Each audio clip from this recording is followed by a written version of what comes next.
Hey, everybody. Welcome to the Hey Everybody podcast, episode 86.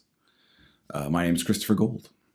I'm having a good morning, which I'm intrigued by because when I think back on the morning, I can identify things that happened that weren't phenomenal. But I'm sitting here at 1:48 p.m. feeling like I had a good morning. So I'm just going to hold on to that. My dog's walking around. He doesn't want to be part of the podcast. He walked in and went, "Oh, you're podcasting," and then he just turned around and left. Things with the dog are going good. We're still technically fostering him, but he's doing better and better every day. This is the first day of week 4, and feeling really, really good. A lot of the issues he was having are starting to go away, and we're getting to know him, and he's getting to know us, and it's feeling pretty good. I have a very reasonable hope that it's going to be a permanent arrangement, which I'm excited about, and we're all excited about. Right up top, I want to mention that I learned this morning that Roland White passed away. For those of you that are not familiar, Roland White was a bluegrass mandolin player. He was very good, and he had this way of playing that I really responded to. A lot of times on the mandolin in bluegrass, it gets a little Van Halen-y. It gets a little like shred till you're dead. And Roland White, I feel like, was more interesting for his use of melody and space. And he could shred with the best of them, but he played in a very melodic, memorable way that I find really appealing. And my dad got to meet him a few times, and they would communicate, and he was very important to my dad. And then my dad taught me about him and got me his book. I would show it to you, but it's on a far shelf over there. And that's a great way for things and people to become important to you, is that they matter to someone that matters to you and then get passed on and that kind of thing. He was a wonderful teacher and taught a lot of people how to play the mandolin, including myself a little bit via his book, of course. And he will live on in that way and in his music, which I've been listening to all morning. So we might talk more about it next week or whenever. I think when someone passes that occupied a big part of your mind or your life, that might be just one more thing they're doing for you. Because obviously when a truly cherished loved one passes, there's a very close sadness that is sort of all-encompassing. But when someone you loved for something, like someone you loved for their music or their movies or their books or what have you, when they pass away, it's very sad, but it's maybe not as oppressively sad. And I like to think that their passing is one last opportunity they're giving you to feel something with them and maybe process some thoughts or ideas about death and your own mortality and that kind of thing. But again, let's not just wing that conversation. We'll talk about it another time, and I'll hold up his book for you. Speaking of books, while I have you, let's go in the complete opposite direction. This book is called Southern Bastards. It was written by Jason Aaron and illustrated by Jason Latour. I started reading it this weekend. There's 3 more books I have to get and read, but I love it.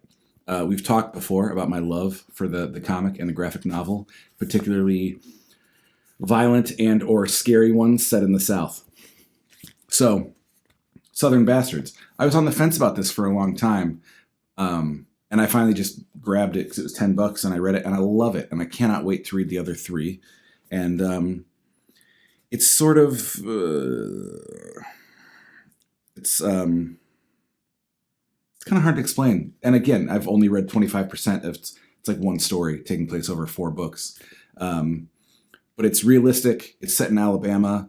There's some football in it. There's a lot of like sort of crime family seedy doings. And then, one man with a big stick sort of tries to take the town back.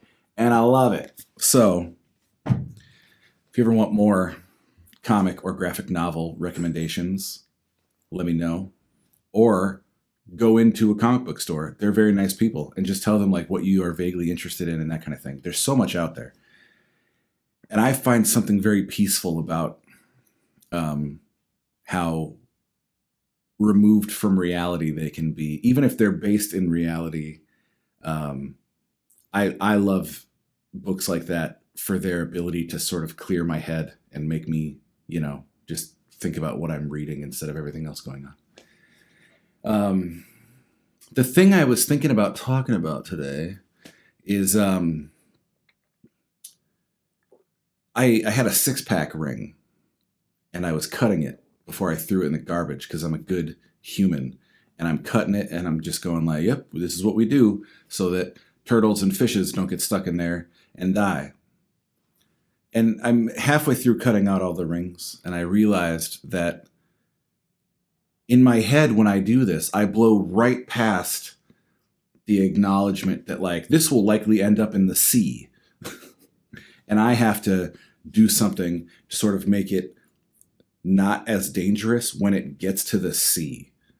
And anyone who knows anything will tell you that the amount of garbage that we pump into the world, and indeed into the ocean and the air especially, is really bad and is having really bad impacts on the world and the creatures what inhabit the world, like my dog who's back now. Hey, bud. How you doing? Well, no. Don't come up here. I'll just pet him for a sec. We'll see how it goes. He's very distracting because he's very cute and he looks like a wolf. And we know that plastic being in the sea is not good. But I feel like sometimes we cut our little rings and just kind of go about our day. And a part of me feels like, well, what else can you do? I try very hard to create less trash and to reuse things and not buy disposable things and that kind of stuff. But, there's a reality at hand that until such time as any number of big corporations get involved in the effort, my efforts are largely based in how well I want to sleep tonight and not really having a huge impact. But let's not think about that because it's sad and makes us feel helpless and temporary. But on this day, I'm cutting these rings and I realized this is going to end up in the sea. And it occurred to me that I very often sort of mix up reactions and responses with solutions. Something will happen and I will react to it, but it doesn't solve the problem, even if for a moment it makes me feel better. Cutting the rings in the 6-pack ring is a reaction to a problem. It's a response to a problem. Figuring out how to not have 6-pack rings anymore or to keep them out of the dang ocean is a solution. And a lot of us, myself included, are just cutting our rings and thinking it's a solution, but it is not. I'm reminded in a little bit sadder way, we registered our son for school last year and he got a school ID and it has a picture on it. It's very exciting. It's got his name and it's got the suicide hotline written on it. Because apparently young kids these days are dealing with so much and maybe not being cared about enough and not being equipped enough and supported enough and all this kind of stuff. Or there's just some chemical makeup at play, a million reasons. But I have observed our reaction to the increase in depression and suicides, especially in young people. And a lot of it has just been about like, when you start to feel this way, do this, call this number, talk to this person, yada, yada, yada. I personally, and I know it's like a heavy weight and it's a big problem to solve. And I'm not trying to say I have the solution and I'm not judging anybody, I'm just pointing this out. I don't see a lot of people endeavoring toward a solution before a kid is suicidal, early intervention and that kind of thing. And just, you hear about these programs that never really take off where we teach kids mindfulness or meditation or yoga or conflict resolution or any number of things. And that was another example on the other end of the spectrum of like, we see a problem and we react to it. An increased number of kids are experiencing suicidal ideation. Okay, let's put this phone number on their ID. But then we don't go, but why? Why is this on the rise? Why is this increasing? Is there anything that we can do to make it so fewer kids will need this number in the first place? It's great that they have it. I think it's good. It's just not enough. And I think everyone would realize it wasn't enough, except again, we're confusing a reaction with a solution. And this presented itself in my life recently. I will confess to you guys, these past 2 months, I've been having kind of a rough go of it. Anxiety has been very high. Depression has been fairly high. And just struggling with some stuff and realizing that a lot of stuff from my past was like festering and causing me problems. And I need to sort through some of it or just acknowledge some of it or what have you. The problem is, in some cases, 20 years ago or more, 30 years ago even, I convinced myself like, oh, I've made my peace with it and I don't really think about it anymore, which is a reaction. I joke about it sometimes, which is a reaction. I tell myself it's not a big deal, which is a reaction. And then all of a sudden you're 38 and you're having these problems and you go, why am I having this reaction to this thing? And you realize that you're responding to like ancient childhood stimuli still, because you started joking about it and you started ignoring it and that kind of thing, which in the moment made you feel better. But then all of a sudden you're having these weird reactions to things and you realize like, okay, I didn't actually solve that problem. I reacted to it by not speaking to that person anymore, or not talking about that anymore, or not thinking about that anymore, or, you know, I can laugh about it now, so it must be fine. And all this kind of stuff. Or even like I went to therapy about it and I don't go to therapy anymore, so I must be better. And even, you know, so much time has passed that you tell yourself like, I must be better because so much time has passed. And in what world does it make sense for me to be upset about this so many years later? And all of that is a reaction, and none of it is an honest assessment of like, what is the problem here? And have I truly solved this problem? And if I haven't, can I? And if I can't, am I at least acknowledging that like this exists and I'm working on it, but it is here?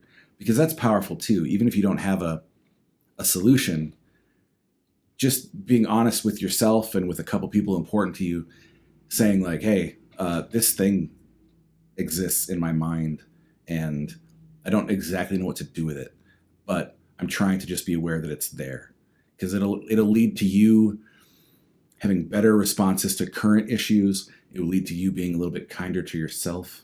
And if you're lucky and you have people that love you, it will probably lead to them being a little more gracious and generous with you. And that can be really helpful as well. So what has been on my mind lately, besides Roland White and comics set in the South, has been trying to stop confusing reactions with solutions. Something happened, so I did this. Well, you know, the thing you did didn't fix the problem. It's just how you responded to it. And maybe you fooled yourself into thinking it fixed the problem. But the thing about that kind of stuff is that in time, it will reveal itself, you know? And, you know, when it does reveal itself, it might be so far down the line that it becomes harder to deal with, because now you have like the fog of time. And it's sort of like you ever have an argument with someone and you're both heated, so you keep bringing new shit to the argument. And then at a certain point, you're actually arguing about what has happened over the course of the argument, and the thing that started the whole thing is way off in the distance.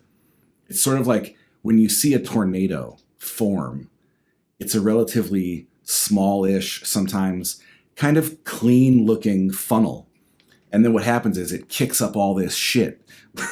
And then you see, we recently watched the movie Twister, so tornadoes are on my mind. And then you see it's like this big nasty tornado, and what you're really seeing is a lot of dirt and debris and cows and bicycles and eggs that somehow will land unshattered around this tornado, you know? And if you don't deal with your issues in a timely fashion, you will have to work through all of the other stuff that this issue has kicked up before you can get to the issue itself, I think. Is that how tornadoes work? I don't know, dude.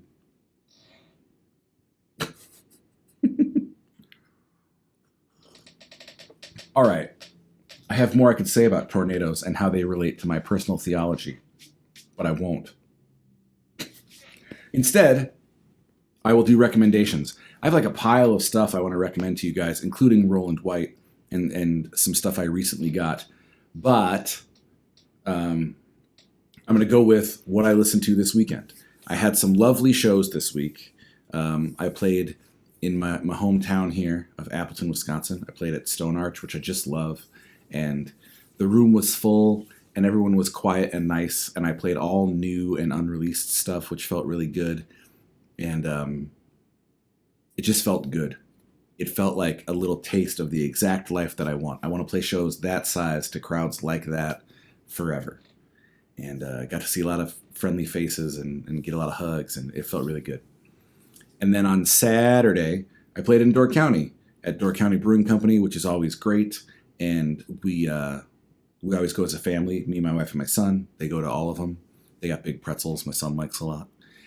And we listen to music, of course, on the drive there and back. It's like 2 hours, a little bit less. So we got a lot of music listening in. And the things we listened to we listened to a lot of stuff. But notably, the new stuff was, yada-da-da. This band is called The Copyrights, and this record is called Alone in a Dome. It's their newest one. It came out in 2021. It's on Fat Records, and they're a pop punk band. However, there's a lot of different kinds of pop punk, and it's becoming a bit of a dirty word because some of it's not very good. And I don't want to suggest any of those bands, but I do want to remind you that, like, the Descendants, I think, are like a pop punk band. I think you could make an argument that the Ramones were a pop punk band, and these guys definitely fall more in that line.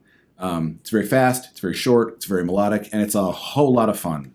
And I find it a little more interesting, too, than some of, like, the standard, pop punk does what it does sometimes and gets a little tropey and not so fun.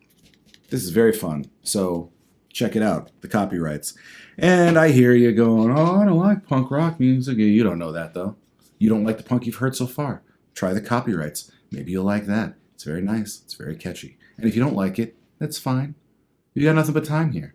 Spend some of it listening to music you might not enjoy, and then find out that you do.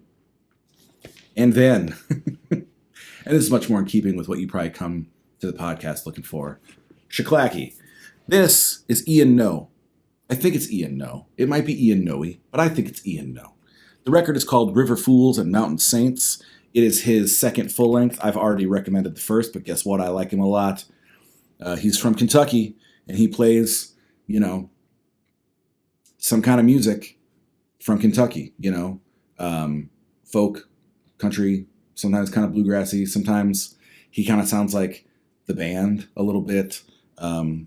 He references CCR on this record on the first song, I believe. But I really like it. I hear shades of John Prine. I hear just really great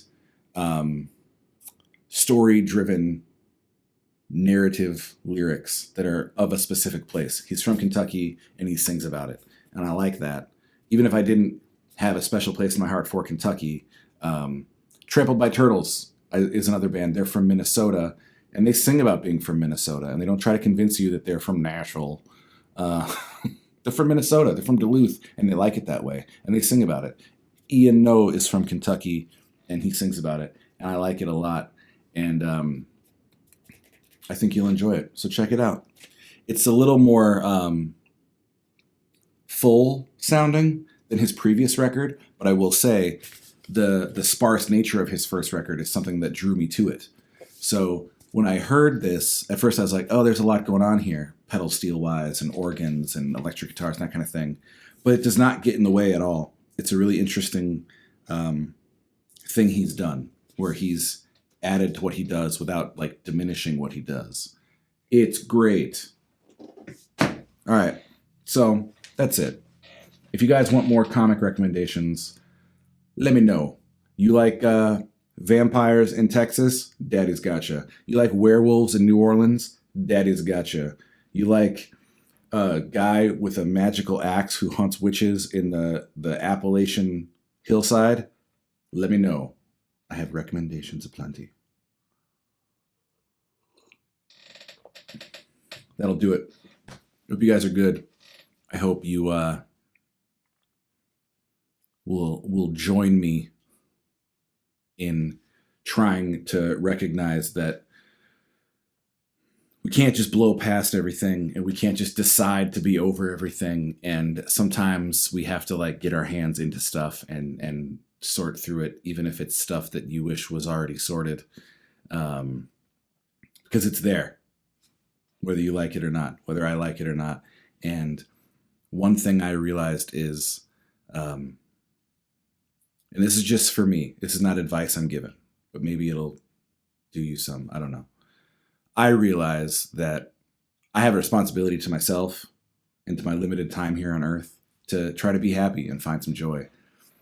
But I also feel like I have a responsibility to my wife and my son and the people that are important to me to not be lugging around decades and generations of shit and getting it on them, you know? So for me, sometimes it's easier to do things and be motivated to do them when they're difficult if I'm doing it for someone else. And I think that's underemphasized in our culture, that it's called self-care, and that's good. But your marriage gets better if you get better. You know, your relationship with your kids gets better if you get better. Your relationship with your friends, your work gets better. Your art gets better. Your food tastes better, maybe. I don't know.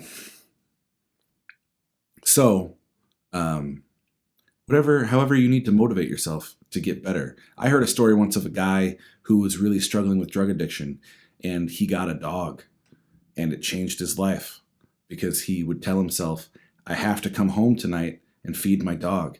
If I go off the deep end and am gone for 4 days, who's going to take care of my dog?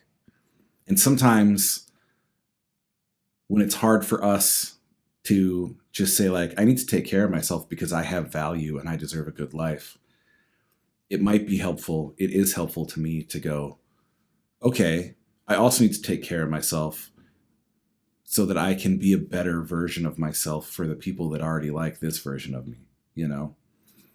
So there you go. I hope that helped.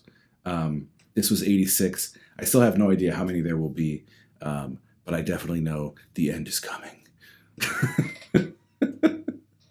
Whatever that means, and whenever it happens, it'll be all right.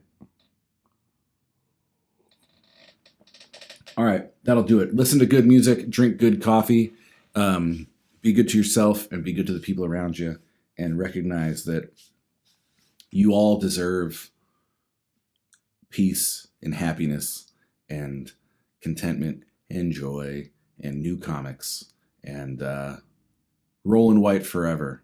God bless that man. We'll see you soon. Bye.